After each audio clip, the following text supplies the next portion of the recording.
তো আজকে আমি কি রেসিপি করবো দেখো। এখানে আছে ভোলা মাছ, হলুদ মাটি রেখেছি, তা ভাজা বসিয়ে দিয়েছি। আর এখানে আছে সর্ষের গুঁড়ো ভিজিয়ে নিয়েছি, প্যাকেটের সর্ষে। আর এখানে রসুন আছে, টমেটো আছে, পেঁয়াজ কুচি আছে। তো আমি মাছটা ভেজে নিই, তারপর রান্নাটা দেখাচ্ছি। তো ভোলা মাছ ভাজা হয়ে গেছে দেখছো বন্ধুরা। তো আমি এখানে কালো জিরা ফোড়ন দিয়ে দিচ্ছি, দিয়ে দিচ্ছি রসুন ফোড়ন, দিয়ে দিচ্ছি বলো পেঁয়াজ কুচি, কুচি, টমেটো কুচি, পেঁয়াজ কুচি দিয়ে দিলাম, দিয়ে দিচ্ছি নুন,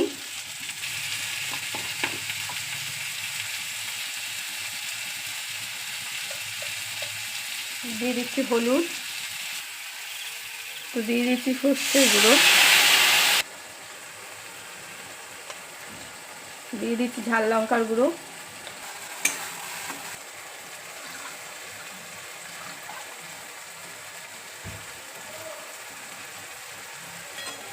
এটা কষে গেছে দেখো সর্ষেটা, তেল ছেড়ে দিয়েছে।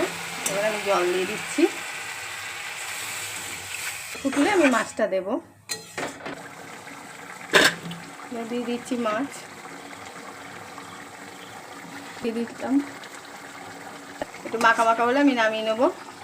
দেখতেই পাচ্ছি একটু কাঁচা তেল দিচ্ছি, সর্ষে বাটাতে একটু কাঁচা তেল না দিলে ভালো লাগে না খেতে। এবার নামিয়ে নেব।